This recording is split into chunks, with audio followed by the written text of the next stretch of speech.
Bonjour Baptiste. On te rencontre virtuellement dans le cadre de notre petite campagne alcool qui colle à l'actu du Dry January, janvier sec, dans la langue d'Ophélie Winter. Et voilà, on est très content de t'avoir. Est-ce que tu as envie de te présenter en quelques mots pour que nos interlocuteurs, nos auditeurs sachent qui tu es plutôt? Avec plaisir. Mais en tout cas, je te remercie, Maxime, de ton invitation. J'ai été très touché par ton mail. Le Dry January, c'est quelque chose qui me parle. C'est mon huitième d'affilée. Après, moi, je fais dry toute l'année, mais j'aime bien me dire que ça fait huit fois d'affilée. Euh, Moi, je m'appelle Baptiste Mullier, j'ai maintenant 32 ans et je suis un ancien dépendant à l'alcool. J'en ai souffert pendant mon adolescence et ma vie de jeune adulte. Ça a détruit pas mal de choses dans ma vie et aujourd'hui, j'ai réussi à me sevrer, à être abstinent et de voir la vie belle sans alcool. Donc, je me suis libéré de pas mal de choses et je suis aujourd'hui un patient expert en addictologie. J'accompagne des personnes qui souffrent d'addiction et je fais plein d'autres choses, mais on pourra en discuter. Super. Et ben Et je c'est souhaite la bienvenue à tous les auditeurs. Merci de nous écouter. Pardon, j'ai parlé trop vite. Merci pour cette présentation. Et c'est justement sur cette notion de patient expert, nous, qu'on s'est dit que ce serait hyper chouette de t'avoir pour faire cette interview. Parce que pour ceux qui sont intéressés pour connaître ton histoire personnelle à travers la dépendance et de quitter la dépendance, tu as écrit un livre qui s'appelle... Mhm. D'avoir trop trinqué, ma vie s'est arrêtée. Voilà. Je tiens à préciser que c'est un livre écrit à quatre mains. On pourra peut-être en discuter plus tard, mais ce livre, pour moi, m'a sauvé la vie. J'ai commencé à écrire tout seul et je butais, je galérais. Et là, j'ai rencontré Judith Lossman, qui est une littérothérapeute, donc une femme qui a créé la littérothérapie, thérapie par l'écriture, qui est à la fois thérapeute et écrivain, cette femme. Et on a super bien connecté. Elle m'a autorisé à être moi-même. Elle m'a poussé dans mes retranchements. Elle m'a totalement guidé dans l'écriture. Et on est devenus co-auteurs. Donc c'est bien mon histoire, mais ça a été écrit à quatre mains. Et donc, là, je trouve que ce livre est assez unique dans son genre parce que chaque mot a été pesé. On essayait de trouver le mot parfait pour exprimer telle émotion ou une autre. On a vraiment passé des heures pour essayer d'amener le lecteur à vivre la maladie avec moi. Et donc, pour s'attarder sur cette notion de patient expert, alors moi je me suis un petit peu renseigné, j'ai lu des documents, des trucs qui dataient de 2008, 2006, qui étaient pas très contents de voir arriver des patients dans les services hospitaliers, pas seulement en addictologie, mais aussi de voir des patients qui se disaient experts presque en oncologie pour les cancers longue durée ou pour les diabètes ou pour toutes ces questions-là de maladies chroniques qui durent sur plusieurs années. Et du coup, alors j'ai préparé quelques questions qui sont en rapport avec ce thème-là. C'est à quel moment de ton parcours de sobriété est apparue la possibilité d'être patient expert? Et même, est-ce que la possibilité d'être patient expert t'a motivé à devenir sobre ou est-ce que c'est plutôt c'est la sobriété qui t'a amené cette possibilité-là? C'est une très bonne question. Euh, J'étais déjà abstinent quand j'ai découvert le patient expert. Euh, je vais essayer de te la faire courte. Euh, mais dans mon abstinence, enfin, je pensais que mon abstinence allait régler tous mes problèmes. Je pensais que l'abstinence allait être toute rose et que j'allais pouvoir faire exactement les mêmes choses qu'avant, mais juste sans alcool. Mhm. Notamment le fait de vivre au travers. En fait, j'ai réalisé que je vivais toujours au travers du désir des autres. Et donc mes choix n'étaient pas entièrement libres, même si j'étais abstinent. Et je suis retombé dans une profonde dépression dans l'abstinence. Et cette dépression a été le coup d'arrêt, la chose qui m'a fait prendre conscience que je devais vivre et que je devais affirmer mes choix. Et c'est pour ça que j'ai tout arrêté pour commencer l'écriture. J'avais ce désir de transmettre aux autres, notamment auprès des jeunes, que l'addiction ne discrimine personne. Et c'est pendant l'écriture Ça devait faire un an et demi qu'on écrivait ensemble avec Judith. Un été, j'étais à un mariage et une fille m'a parlé du patient expert. Et j'ai tout de suite cliqué, ça a tout de suite résonné en moi, c'était quelque chose de magnifique. Pour moi, c'était « Ouah Baptiste, euh, peut-être que tu as enfin ta place, ça te parle tellement, c'est quelque chose qui est fait pour toi. » Et donc je me suis renseigné, j'ai postulé et il y a eu des entretiens et ensuite j'ai été pris dans cette formation, une formation qui a été délivrée par les hôpitaux de Paris. Mhm. Il y a eu des modules théoriques, des modules pratiques et la pratique je l'ai faite à l'hôpital Bichat à Paris.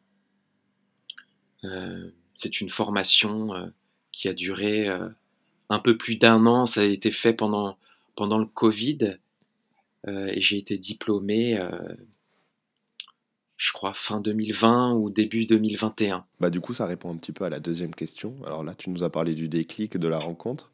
La deuxième question, c'était comment tu l'es devenu, si tu as envie de revenir sur des difficultés ou des joies relatives à ce passage de patient à patient aidant expert. Parce qu'il y a les deux notions qui existent. Et, euh, et c'est un peu le sous-entendu, est-ce que parfois être confronté à des profils qui peuvent te rappeler dans quelle situation tu étais par le passé? Est-ce que ça... Il y a un effet miroir auquel j'imagine tu es préparé par l'année de formation qui t'est dispensée. Effectivement, l'effet miroir peut être troublant, mais heureusement qu'il y a cette formation. Et en fait, il est là tout l'intérêt du patient expert, c'est d'embrasser cet effet miroir. Le but du patient expert n'est pas d'être dans une relation verticale à, à un peu dominer de façon hautaine le patient qui rencontre. C'est vraiment une relation horizontale. Le rôle du patient expert, c'est de faire un yo-yo entre qui j'étais avant et qui je suis aujourd'hui. Moi, j'essaye toujours de me brancher là où est le patient actuellement, aujourd'hui, quand je le rencontre, et d'essayer de le prendre par la main et de lui dire que ça va aller, et qu'est-ce que moi j'ai employé comme ressources, qu'est-ce que j'ai essayé, qu'est-ce que j'ai fait à l'instant où lui se trouve actuellement, euh, et lui inspirer de l'espoir, lui insuffler de bonnes énergies pour lui dire que la reconstruction n'est pas linéaire, c'est dur, c'est difficile. Personne n'a dit que ça serait facile, mais je vais te prouver que c'est possible de par de par qui je suis aujourd'hui, en fait. Donc l'effet miroir, j'ai été formé pour faire le yo-yo et pour structurer mon discours pour ne pas trop me mettre en danger. Mm. Pour te dire, pour revenir sur ta question, est-ce qu'il y a eu des difficultés ou des joies? J'avais déjà fait des années de thérapie derrière. L'écriture a été hyper thérapeutique pour moi, dans le sens où l'écriture, pendant 2 ans et demi, 3 ans, c'est comme si je faisais 5 heures, 6 heures de thérapie par jour. Parce que Judith, je la voyais tous les jours, et on se voyait 2-3 heures par jour, et ensuite j'écrivais 2-3 heures par jour supplémentaires chez moi. Donc c'est vraiment comme si je faisais 6 heures de thérapie par jour. Ça m'a amené certaines certitudes, certaines clés, certaines éclaircies sur mon parcours. Euh, En plus, il y a eu la formation patient expert, et donc pour moi, ça a été que de la joie, que de l'identification. J'ai rencontré d'autres patients experts en formation. Tu sais, l'identification, ce lien, il est si important. Je me sentais à ma place. Mhm. Et quand j'ai eu ce diplôme entre les mains, euh, mais je me suis effondré en larmes parce que pour une fois, ce diplôme me ressemble. C'est quelque chose, j'arrive à m'identifier à ça. J'ai eu avant un diplôme d'école de commerce, alors j'ai eu beaucoup d'émotions parce que l'alcoolisme avait détruit mes études et j'ai eu le courage de les reprendre dans l'abstinence, de réussir quelque chose. Ça a été grand, mais ça n'a pas eu la même saveur que ce diplôme que j'arbore fièrement chez moi. J'aimerais Oui. beaucoup remercier le corps médical parce que c'est grâce à eux que cette formation existe. C'est grâce à eux que les patients experts sont valorisés par leur savoir expérientiel. Le corps médical a vu que le savoir expérientiel avait sa place. C'est ça qui est important à dire, c'est que c'est un trinôme, dans le sens où il y a le corps médical, le patient expert et le patient. C'est un trinôme. Euh, le patient expert a à la fois le langage médical et le langage patient, et, euh, et on marche main dans la main, on essaye d'améliorer en fait les ressources de soins, on essaye d'améliorer tout ça pour le patient qui en souffre encore. Donc merci, merci à eux de croire en nous. Tu sais, ça n'a pas été facile. Je pense que d'accepter des personnes qui ont vécu la maladie, il y a peut-être des doutes, des peurs.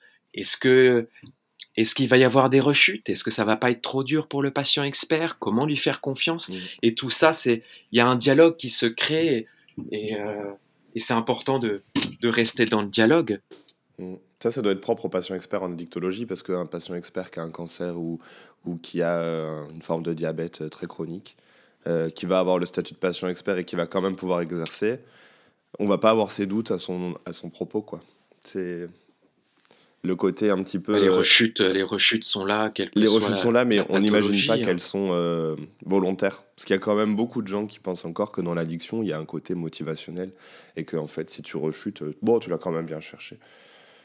Ce qu'il n'y a pas trop comme doute avec le diabète, quoi. Mon Dieu, t'as fait une hypoglycémie, c'est pas ta faute. Effectivement, je suis confronté à des personnes comme ça, mais au bout de 7 ans, 8 ans d'abstinence, me créer un environnement sain avec des personnes qui sont sensibles à l'addiction, qui sont à l'écoute et donc qui ont envie d'apprendre. Moi, c'est ce que je dis souvent, et c'est pas moi le premier qui l'ai dit, mais j'essaye de pas être en colère contre les personnes qui ne comprennent pas. J'estime que c'est avant tout de l'ignorance, et c'est peut-être mon rôle, ma mission de vie, d'éduquer, de leur raconter. La première chose à faire, c'est peut-être de lire mon livre. Ils en apprendraient quand même pas mal. Et après un long parcours de sobriété, je sais pas si tu ressens encore des moments où finalement l'envie de décapsuler une bière se fait hyper forte et où il faut lutter et il faut se poser. Et est-ce que ce rôle de patient expert t'aide à faire un peu bouclier sur ses envies, ou est-ce que c'est vraiment décorrélé et c'est quelque chose que tu maîtrises, une force intérieure? Je sais pas comment tu pourrais appeler ça, tu vois. Il y a Micheline Clodon, une addictologue qui a co-créé la formation patient expert, m'a dit une phrase un jour, et m'a dit que l'addiction est une maladie du lien qui se soigne par le lien. Et cette phrase a tant résonné en moi. Se soigne par le lien. En fait, j'ai besoin d'être en lien. J'ai besoin d'être en lien avec des soins thérapeutiques, avec renouer des liens avec ma famille, de véritables amis, mais surtout des liens avec des semblables. Et le patient expert me met en connexion avec des semblables. Je ne me sens pas jugé. C'est tellement apaisant d'être soi-même, de faire tomber les masques, de ne pas avoir peur de ses vulnérabilités, d'oser montrer ses failles. Ça fait un bien fou. Donc j'ai essayé de me construire un écosystème de personnes vers qui je peux me tourner quand je me sens un peu plus vulnérable. Et je me sens de temps en temps vulnérable. C'est plus comme avant. C'est plus comme avant où c'était vraiment des cravings, des tentations, des désirs pulsionnels de boire. Je le considère plus comme une épée de Damoclès au bout de 7 ans, mais j'ai encore ce que j'appelle des idées furtives, où je me dis, mais qu'est-ce que ça te ferait du bien de dégommer une pinte, qu'est-ce que ça te ferait du bien de goûter ce cocktail. Il y a un truc, il y a une relation magnétique qui est encore là, et j'essaye avec le temps de pas me sentir coupable. Je vais être tenté. On vit dans un monde alcoolisé, je vais pas me sentir coupable d'être tenté. Le tout, c'est qu'est-ce que je fais de cette tentation. Et moi, j'essaye de les voir comme des piqûres de rappel, en me disant, une personne qui a une relation saine à l'alcool n'a pas ces idées furtives, n'a pas ces tentations. Pour moi, ce sont des piqûres de rappel qui me préviennent que j'ai encore une relation malsaine à l'alcool. Et je vais te donner 2 exemples qui sont arrivés il n'y a pas longtemps, il y a une semaine. Je goûte un vin blanc pétillant ou une boisson appelée vin sans alcool pétillant, et je l'ai goûté, mais c'était assez bon. Mhm. C'était bon. Et le soir même, je fais un rêve alcoolisé. Un rêve alcoolisé, alors j'ai l'habitude d'en faire, mais ça faisait très très longtemps que j'en avais pas fait. Je me suis réveillé avec, comme en gueule de bois, avec un goût de gin dans ma bouche. J'avais le goût de gin, c'était hyper perturbant. Et bon, je suis habitué, donc je m'inquiète pas. C'est vrai que je me rappelle ma soirée, je me dis, mais non, t'as pas bu, tout va bien, etc. Donc je déculpabilise très vite. Mais encore une fois, une personne qui a une relation saine à l'alcool ne fait pas de rêve alcoolisé. Pour moi, j'essaye toujours de le voir comme des piqûres de rappel. Euh, Deuxième exemple, c'est quand je me visualise en train de boire, quand j'ai cette idée furtive, je me visualise forcément en train de le prendre cul sec. C'est assez, c'est assez bizarre, enfin c'est drôle. Et même après 7 ans, quand je me visualise en train de boire, il n'y a pas de plaisir gustatif, il y a pas le plaisir de la dégustation, c'est encore le cul sec pour avoir cette recherche d'ivresse instantanée, quelque chose de rapide. Et encore une fois, bah, je me répète souvent, mais c'est une piqûre de rappel parce que j'ai encore une relation malsaine à l'alcool. Oui, c'est des Ce signes sont que des la signes, maladie de oui. l'alcool est toujours là, quoi. En fait, même si elle est contrôlée, le cerveau, il envoie toujours des pics. Tu t'imagines pas sirotant tranquillement un Non, cocktail? Ouais, je ouais. sais pas faire. Je Je sais vois. pas faire, mais je le dis pas en mode dépressif ou quoi Non, que ce non, soit. Ce sont des lucide. choses que j'accepte. Je préfère le dire pour prévenir. Je vis mon abstinence super bien. Enfin, en tout cas, beaucoup mieux. Les effets positifs sont si nombreux. Ne serait-ce que me souvenir de ma vie. Mm. Je me souviens, c'est quand même un trésor, un cadeau que je m'offre tous les jours. Mais mais voilà, il y a des petits trucs qui me rappellent que fais gaffe, Ouais, vraiment fais gaffe, c'est toujours reste là. vigilant. Mm. Je pense que c'est dans cette vigilance, dans ce renouvellement euh, que je peux me sauver. Enfin, je me sauve, c'est pas vraiment ça, c'est que je m'entoure de personnes, j'accepte l'aide, je demande de l'aide euh, pour ne pas me sentir seul sur mon chemin. D'être en lien, je Mm. reviens sur ce lien, mais c'est si important. Quand je me sens vulnérable, quand j'ai envie de picoler ou quand au tout début je me sentais très très proche de la rechute, c'est parce que j'étais en manque de lien. Et je reviens sur le thème, le patient expert, eh bien, être entouré de patients experts vers qui je peux me tourner, eh bien, c'est un trésor, c'est quelque chose qui me sauve. C'est beau. Il y a autre chose qui me sauve, j'en profite, c'est mon compte Instagram où j'ai réalisé que nombreux jeunes ou moins jeunes n'osaient pas aller voir d'addictologues, de psychiatres ou même des psychologues ou pousser la porte de groupes de parole. Et je me suis dit, mais essaye d'être un lien aussi sur les réseaux sociaux. Mm. Ce savoir expérientiel peut-être aider, éclairer d'autres personnes qui sont en quête de réponses. Eh bien, j'essaye d'être un lien aussi sur les réseaux et euh, je, je- j'en parle, j'aborde le sujet, je réponds aux messages, je suis à l'écoute. J'essaye de désacraliser l'addiction, l'alcoolisme, de rendre ce sujet moins tabou, d'ouvrir le dialogue. Et donc, j'invite toute personne qui écoute de faire un tour sur mon Instagram. Ça s'appelle Mulier Baptiste. Et je serais ravi de répondre à vos questions sur ce réseau. Mm. Et ce compte permet aussi de se poser des questions. Parce qu'en fait, trouver des réponses, c'est bien, mais trouver des réponses quand on ne sait pas qu'il y a des questions sous-jacentes, quand on ne se rend pas compte que notre consommation, elle dérape ou qu'on oublie le plaisir au profit de oublier tout court. Toutes ces questions-là qui sont relatives à l'alcool, surtout sur les réseaux sociaux où, mine de rien, la loi E20, donc la loi qui interdit la publicité de l'alcool auprès des jeunes, se fait vraiment piétiner dans tous les sens via des comptes de mèmes. 8-6 a un compte de mèmes qui est très drôle, par exemple, où ils font des concours pour gagner des goodies. Ricard également. Euh, la Suze à son compte avec ses petits influenceurs qui proposent des idées de cocktails pour remettre la Suze au goût du jour. Enfin, c'est vraiment un endroit où la loi française, notamment la loi Evin, ne s'applique pas, alors que finalement, c'est une des lois qui a certainement un intérêt en addictologie, celui de ne pas exposer les jeunes personnes à la coolitude des produits. Parce que finalement, c'est un petit peu aussi cette question-là qui fait boire les jeunes personnes. Parce qu'en fait, c'est le réflexe qui fait que les gens commencent à fumer. Fumer, c'est de moins en moins cool, on le voit. Hein, de moins en moins de gens fument, notamment les jeunes, parce qu'on le voit plus au cinéma, ou alors les seuls qui fument sont les méchants. Et même certains méchants badass ont plus du tout de clope à la main dans plein de films. Enfin, d'ailleurs, dans tous les films qui sont sortis depuis 2007. Alors, la question d'après, c'était est-ce que ça te permet financièrement de vivre? Parce que j'ai pu voir à travers les recherches que j'ai faites, c'est que souvent, le patient expert intervient bénévolement. Donc, c'est quand même quelqu'un à qui on demande de soigner son addiction, à quelqu'un auquel on demande de travailler dans un service hospitalier. C'est-à-dire que le contact n'est pas forcément toujours évident, j'imagine, soit avec les patients, soit avec le personnel. Parce qu'il y a bien des gens qui sont sur la réserve quand même. Des gens pour qui la relation de sachant-sacher, elle est très très forte et qui sont quand même bloqués dans ce schéma-là, j'imagine. Et des gens aux qui on demande de faire une formation.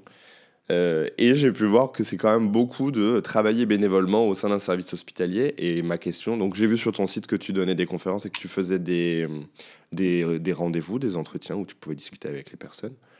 Donc ça, c'est une partie de ton modèle économique. Mais en général, toi, le patient expert, vu que tu officies à l'hôpital Bichat, c'est bien ça, à Paris, Oui. est-ce que ça te permet de vivre? En fait, tout va dans le sens, tout va dans le bon sens du terme, où il y a des fonds qui sont en train d'être débloqués pour rémunérer le patient expert. Euh, Après, être patient expert, il y a beaucoup de personnes qui ne souhaitent pas en vivre. Euh, on a le choix de, il n'y a aucune notion de performance Mhm.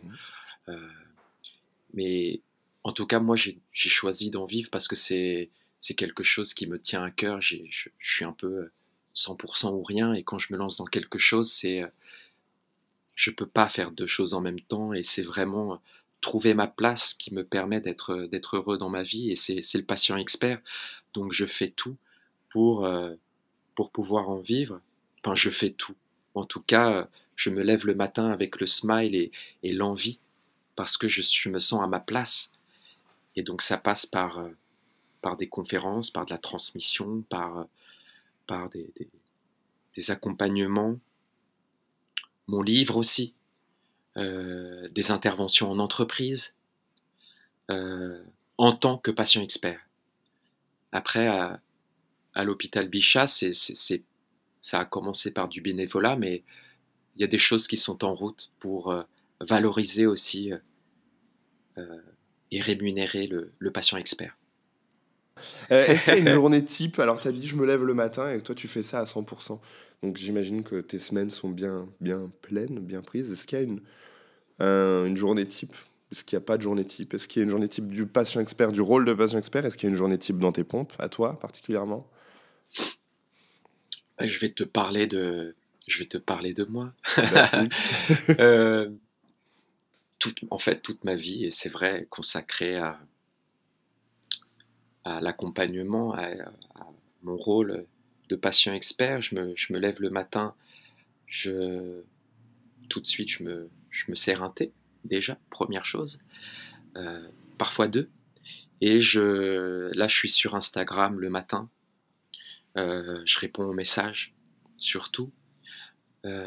Ensuite, il n'y a aucun jour qui se ressemble. Je peux aller chez Judith, euh, essayer d'avancer sur nos projets créatifs. Il y en a d'autres qui sont en cours, autres que le livre, mais toujours dans cette optique de trouver de nouveaux modes d'expression pour sensibiliser.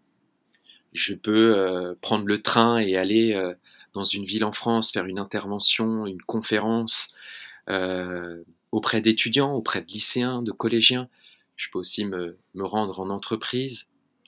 Parfois, je dors dans des petits hôtels, me lever tôt le matin et enchaîner sur des interventions. Là, dans l'accompagnement aussi, j'essaye de me réserver des créneaux chaque jour pour avoir enfin, pour accompagner des personnes.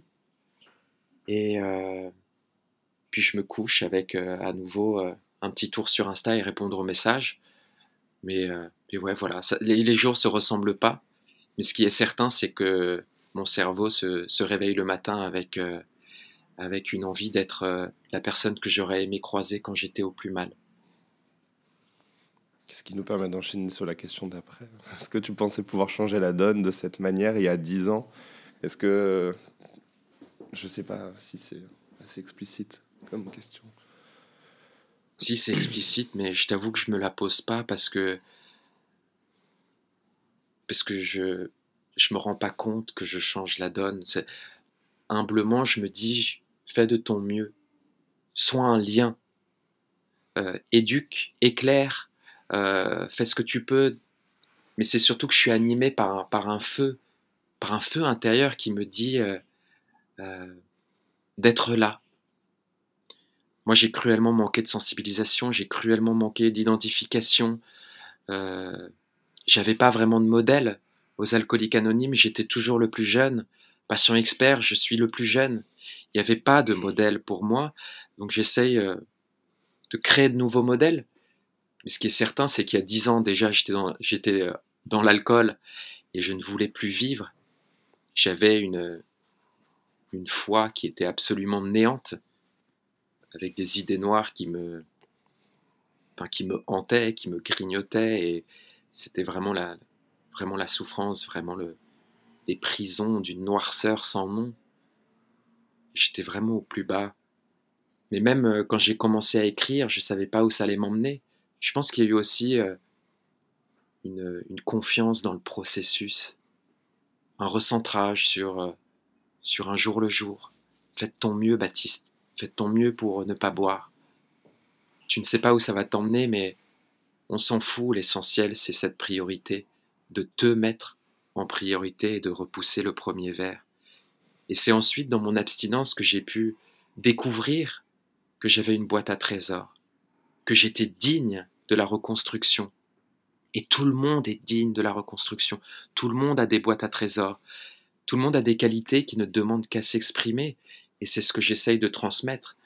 Moi qui me sentais si nul, vraiment, je me sentais merdique, le mouton noir de mon cercle social, eh bien, aujourd'hui, je me rends compte que j'ai le droit de vivre. Et c'est l'appréciation de cette vie, ce goût.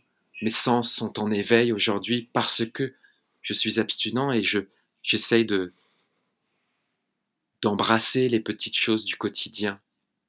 Où est-ce que je serai dans 2 ans? Où est-ce que je serai dans 3 ans? Je n'en sais rien.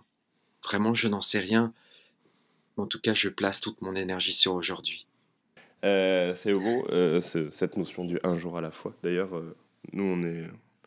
Donc là, c'est sur les réseaux de Plus Belle la Nuit que... C'est sous couvert de Plus Belle la Nuit qu'on enregistre cette interview. Mais Plus Belle la Nuit, c'est le projet d'une association qui s'appelle le Bus 3132, basée à Marseille, qui fait une dizaine de projets en addictologie à Marseille, et dans la région d'ailleurs. Et ça vient d'une expression marseillaise qui dit si tu n'y arrives pas le 31, tu y arriveras le 32. De ne pas faire de défaitisme et de dire bon, un jour à la fois, et si c'est pas aujourd'hui, ce sera certainement demain. Et c'est joli ce que tu dis là, qu'on avance un jour à la fois, surtout au début. Et tu sais, c'est pas naturel chez moi quand on est addict. Je vivais dans l'instantanéité des choses et je m'attendais à ce que l'abstinence soit instantanée et que tout soit rose. Et en fait, j'ai dû apprendre la patience, j'ai dû apprendre le recentrage, j'ai dû apprendre que la vie n'est pas linéaire et elle n'est rose pour personne. Et j'essaye de me dire qu'au moins tu es dans le vrai, au moins tu as fait tomber les masques, tu es plus à l'aise avec l'authenticité. Et l'authenticité, c'est pas la perfection. L'authenticité, c'est accepter qu'il y a des jours sans et des jours où tu es un peu mieux, voire mieux, avec une grande énergie. C'est d'accepter cette non-linéarité. Et j'ai mis du temps à l'accepter. C'est pas facile. Et je dois me recentrer encore. Je dois faire des mises à jour de moi-même. Mais ce que j'aimerais te dire, c'est que aujourd'hui, j'embrasse le chemin. J'attends pas une finalité. Pour moi, c'est un peu comme un vélodrome qui tourne. Ça peut faire flipper, hein, se tourner, de pas voir de... Mais au moins, en fait, si, chaque journée est et il y a une ligne d'arrivée, il y a quand même une ligne d'arrivée sur le vélodrome, mais tu dois reprendre le chemin. Et c'est ce chemin qui me fait plus peur. Je pense qu'il y a ça, il y a de ça aussi dans les déclics de l'abstinence, c'est d'accepter que l'abstinence n'est pas un 100 mètres, mais plutôt un renouvellement. Mm. Oui, que l'abstinence n'est pas une destination, quoi. C'est ça. C'est aussi, si c'était si simple. Tu sais, quand tu me parles de Marseille, moi, ça me... Bon, je sais que tu sais, hein, Non, mais je le dis pour les auditeurs. Marseille a une saveur toute particulière pour moi parce que dans l'alcool, j'ai fui à Marseille. Et c'est assez paradoxal parce que j'ai adoré cette ville, j'ai adoré l'atmosphère, cette culture, cette mixité. Les énergies étaient folles, mais je me suis tiré pas mal de balles dans le pied parce que j'étais ivre-mort tout le temps et j'ai pas su apprécier à sa juste valeur euh, toute la richesse qu'est Marseille. Donc à la fois, il y a un peu de nostalgie euh, et aussi des mauvais souvenirs de Marseille. Enfin, c'est pas vraiment des mauvais souvenirs, mais c'est une, comment on peut dire, une forme de tristesse, ou en tout cas j'essaie d'exercer de la douceur sur ce Baptiste-là, qui faisait ce qu'il pouvait. Mais c'est vrai qu'à Marseille, j'étais très très souvent en blackout. Mm. Et on côtoie beaucoup, beaucoup de gens qui sont très souvent en blackout. Notamment des gens plutôt très jeunes, notamment des gens qui sont plutôt pas usagers de drogue et qui se considèrent pas comme des usagers de drogue. D'ailleurs, c'est là où c'est hyper pernicieux l'alcool. Hein. C'est que où il n'y a pas de danger puisque c'est socialement accepté. Et c'est même valorisé. Dans plein de cercles sociaux, c'est très valorisé de se mettre une grosse cuite. Et en plus, les gens qui se mettent des grosses cuites tous les jours finissent par en blackout ne plus avoir l'air d'être en blackout. Ils finissent par, tu sais, Ouais. porter ce masque qui fait que, bon, bah, on sait pas trop, où, où ils disparaissent de la soirée et en fait, on sait pas ce qu'ils deviennent parce qu'on sait pas qu'ils sont en blackout. Enfin bref, Ouais. c'est tout un rôle de funambuliste qui, euh, qui demande une énergie considérable. Il faut beaucoup, beaucoup d'énergie, je trouve, pour être addict à quelque chose. Et beaucoup d'énergie qui est gaspillée et qui reviendra jamais pour être addict à l'alcool et pour faire semblant que ça se voit pas. Bon, même si, comme souvent, quand on est bourré et qu'on essaye de faire comme si personne n'allait s'en rendre compte, finalement, c'est surtout à nous qu'on ment. Mais il y a quand même des vraies facilités à faire semblant, des stratagèmes à mettre en place pour pas que ça se voit, et c'est assez incroyable. Tu dis un truc qui me parle tellement, ça me rappelle une phrase d'un livre, alors je vais te la sortir pas du tout texto tel quel, mais la phrase disait qu'en fait, qu'on soit dépendant ou non, mais parfois on peut être dans une zone grise et, euh, et on peut boire pour essayer de se détendre, pour être à l'aise en groupe, pour essayer de se désinhiber ou d'entrer en connexion avec l'autre, mais ensuite au bout de 2 verres, on déploie une énergie folle pour ne pas paraître bourré. C'est super paradoxal. Mm. Je bois pour me détendre et ensuite je fais tout pour pas que ça se voit. C'est dingue quand même. Mm. Et ça, c'est peut-être aussi parce que les gens, tu vois, il y a donc nous, on bosse dans les drogues que les gens appellent les drogues dures. Pour lesquels il y a beaucoup de renseignements qui sont écrits. On peut te dire que si tu manges un Taz, tu sais que de 30 minutes à 1 heure après, le Taz sera monté, et donc on te conseille d'attendre, une fois que tu as gobé ton Taz, de pas continuer à en gober d'autres et d'attendre l'effet. Personne ne dit que le pic alcoolique, il intervient 30 minutes après un verre. Donc en fait, en 30 minutes, comme tu disais, on enchaîne 2-3 culs secs. En fait, 30 minutes plus tard, on sera cuit. On sera cuit parce qu'on n'a pas laissé le premier verre monter. Et c'est vraiment tout un taf de sensibilisation objective sur langue de bois qui se fait pas. Parce qu'en fait, le discours dominant, c'est de dire la prévention. Il faut pas boire tant parce que les dangers chroniques. Il faut pas boire tous les jours. Il faut éviter le binge drinking. Mais en fait, il y a des moyens de se mettre en blackout. Entre le binge drinking et la cirrhose du foie, il y a quand même ce que tu appelles la zone grise. Enfin, il y a quand même un espèce de flou artistique de danger, en plus qui est inhérent à la physiologie de chacun. Et en fait, on le dit pas, quoi. Ouais. Genre, tu prends ton premier verre, tu l'as bu sec pour te connecter avec les autres. Maintenant, tu t'arrêtes. Tu attends 30 minutes pour voir si effectivement tu es connecté avec les autres, parce qu'en fait, tu auras dérapé, tu seras sorti du cercle et les gens vont te trouver insupportable. Et du coup, tu vas boire pour Et oublier c'est qu'on te vrai trouve que insupportable. Et bon, bah, voilà. non, mais c'est vrai. Mais en fait, tu abordes un sujet qui est fondamental et c'est ce vers quoi je tends, c'est de d'ouvrir les consciences. Ce que j'aimerais, ce que je souhaiterais, et qui est accessible à tous, qu'on soit dépendant ou non, c'est c'est de conscientiser notre rapport avec l'alcool, d'être conscient des risques, de boire en conscience pour ceux qui savent le faire. Déjà ça, c'est un grand pas en avant, et donc j'invite à chacun d'oser faire ce travail, d'oser faire cette introspection. C'est pas que pour les personnes qui sont accros et qui ont besoin d'alcool dès le matin pour supprimer le tremblement. Ça permettrait de sauver un paquet de vies, d'inviter à la conscience, tout simplement. Ben oui. Voilà, ben oui. Ouais. Non, mais juste pour finir ce petit sujet-là, pour donner des clés aux auditeurs, la question n'est finalement pas est-ce que je suis dépendant ou non. La question, c'est est-ce que l'alcool ou un autre produit a des impacts négatifs dans ta vie? Est-ce que ça a des impacts sur ta vie de couple? Est-ce que ça a un impact sur tes études, sur ton taf?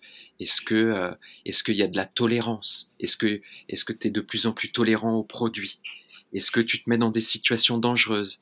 Est-ce que tu passes de plus en plus de temps consacré à l'alcool? Enfin bref, se poser des questions plus terre à terre pour comprendre l'étendue des impacts de l'alcool. Quelle est la place de l'alcool dans ta vie? Et à partir de là, c'est plus facile de faire ce travail d'introspection. Oui, oui, parce que finalement, avoir un problème avec l'alcool, ça veut pas dire avoir les tremblements le matin, ça veut pas dire tout faire pour avoir son verre. Ça peut juste vouloir dire on sait pas s'amuser sans, ou finalement, ah tiens, je me rends compte que j'ai bu tous les jours cette semaine, ne serait-ce qu'une bière, mais c'est marrant parce qu'en fait, si je bois pas une bière, je me sens pas cool. Ça peut être tellement de choses différentes. Dès qu'il y a un pépin, j'ai besoin de le gérer en me mettant une cuite, mais du coup, bah, il y a de plus en plus de pépins parce que je suis de plus en plus à fleur de peau. Enfin, ouais, c'est vrai que avoir un problème avec l'alcool, c'est un truc que personne n'aime s'entendre dire. Et au final, quand on regarde bien, ça peut être un petit problème avec l'alcool. Et juste d'être conscient des risques qu'on prend et d'être conscient des situations qui peuvent déraper et d'à quel moment on se déconnecte des gens. De toute façon, c'est un peu ça la définition de la dépendance, c'est quand on commence à souffrir psychologiquement ou physiologiquement ou dans notre vie sociale d'un produit, d'une consommation, quoi. D'une consommation ou même d'une habitude. Et qu'est-ce que tu dirais à des gens qui découvrent le patient expert en addictologie, là maintenant, et qui se disent que ça pourrait être pour eux une porte de sortie ou un objectif, une motivation? Je vais essayer de te répondre simplement au travers de ce qui, moi, m'a aidé. Moi, ce qui m'a aidé, ça a été de dispatcher un peu mes soins, de ne pas attendre tout que d'une seule personne. Donc moi, je suis allé voir addictologues, je suis allé voir des psychiatres, des psychologues, j'ai fait des groupes de parole, euh, d'autres types de thérapies comme l'écriture, j'ai testé des médecines alternatives, enfin, j'ai essayé pas mal de choses pour trouver chaussure à mon pied, et je pense que la clé, elle est là, d'essayer. Il n'y a pas de feuille de route, il n'y a pas coche des cases et tu vas t'en sortir, c'est aussi trouver chaussure à son pied, trouver la chose qui va nous correspondre à notre profil. Et moi, ce dont j'ai eu besoin, ça a été de me rapprocher de semblables. Je l'ai dit, je l'ai déjà dit, mais euh, l'identification m'a tellement aidé, m'a permis de me donner de l'espoir, de me sentir compris, entendu, vu en fait, sans jugement, sans morale. Et j'ai eu besoin, alors j'ai pas que concentré sur les groupes de parole. Aujourd'hui, j'ai cette équipe de patients experts qui est à côté au cas où quand j'en ai besoin. J'ai vraiment besoin de m'entourer de semblables, en plus de certaines formes de thérapie que je peux mettre en place aussi.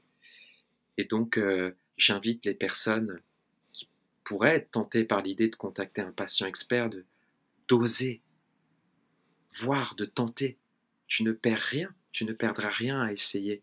Peut-être que ça sera pour toi, peut-être que ça ne sera pas pour toi, mais au moins tu auras pu avoir les idées claires. Et pour ceux qui se disent que ils sont dans des situations, pour ceux qui se disent que trouver des solutions ou essayer plusieurs types de thérapies, c'est un luxe, j'invite nos auditeurs à se renseigner sur les XAPA, les CARUD et les CJC, qui sont des structures gratuites qui dispensent des soins d'addictologie, des soins ou de l'accompagnement social, de l'accompagnement à l'accès aux droits, donc aux droits, aux couvertures maladie, qui nous aident à faire des démarches pour reconnecter avec la vie sociale, qui nous aident à faire des démarches pour accéder à des soins, à des traitements de substitution si on en a besoin, et à remettre le pied dans un circuit social. Et c'est des services qui sont gratuits, qui sont partout en France. Donc les CJC, c'est Consultations Jeunes Consommateurs, qui s'adressent aux 12-25 ans et à leurs familles, avec ou sans produit d'ailleurs. Et les CARUT, c'est les centres d'aide et d'accompagnement à la réduction des risques aux usagers de drogue. Donc là, il n'y a pas de médecin, c'est essentiellement du social, du volet social. Et pour ce qui est des XAPA, c'est les centres de soins et CSA d'aide à la prévention des addictions. Pouf, j'ai retrouvé. Et là, on peut trouver des médecins pour des prescriptions médicales, pour des soins. Donc les prescriptions médicales, c'est essentiellement les traitements qui vont aller avec la méthadone, enfin qui vont aller avec les traitements de substitution pour les opiacés et d'autres types de soins. Et à chaque fois, on peut trouver des travailleurs sociaux, des éducs, des gens qui ont du réseau, de l'aide, des travailleurs pairs. Et en fait, ça permet de reconnecter. Donc aussi, des choses existent partout sur le territoire. Il ne faut pas hésiter à se saisir de ces outils. Et d'ailleurs, il y a de plus en plus de projets de prévention et de réduction des risques qui sont aussi en ligne sur les réseaux sociaux. Donc nous, on en fait partie, @plus belle la nuit. Là, il y a aussi énormément d'initiatives qui sont personnelles de la part de gens qui partagent leur parcours de sobriété, qui partagent leurs difficultés à vivre avec un produit, deux produits, des maladies. C'est toutes des perches qu'il ne faut pas hésiter à saisir et qui permettent de se reconnecter avec des gens qui ont envie qu'on aille mieux, même s'ils n'ont aucun intérêt à ce que nous, on aille mieux personnellement, mais que ça fait juste du bien que les gens aillent bien. Ça fait un petit peu bisounours de dire ça, non? Mais au final, c'est vrai. C'est un peu ce que toi, tu fais sur les réseaux sociaux. Exactement. Non, mais tu exprimes si bien que j'ai rien à ajouter. Ah ben, c'est très gentil. Et ben voilà, on a fini les questions. Moi, ça me semble bien. Est-ce que ça te va, toi? C'est top. Ça me va super. Cool. Ouais, ouais, non, top. Très, très bel échange. Une approche. J'ai pas l'habitude d'être approché enfin, sur ces sujets-là. Donc, ça a été vachement intéressant pour moi de t'expliquer et d'aborder ces points-là. Ben, merci beaucoup. On s'est dit qu'il fallait trouver un angle qui soit pas répétitif, parce que si c'est pour faire comme les autres contenus, en fait, finalement, cette notion de patient expert, elle est essentielle. Et nous, dans la réduction des risques, on s'en sert beaucoup de pousser les gens à se rendre compte qu'ils ont un savoir expérientiel et que même s'ils ont 10 ans de prod ou qu'ils ont des grosses mises en danger, ils ont des choses que le personnel médical n'a pas, des billes, des manières de parler, des connaissances sur certains produits qu'on ne connaît pas encore, qui n'ont pas encore été détectés, parce que les producteurs de drogue vont beaucoup plus vite que les consommateurs ou que les gens qui classifient, qui font les lois. Et du coup, nous, ça nous touchait de parler de ça. Cool. Et je te remercie encore, Maxime, de ton invitation et de ta bienveillance de ta, et de la justesse de tes propos. J'ai écouté assidûment toutes tes prises de parole. C'était top. Ben, merci beaucoup.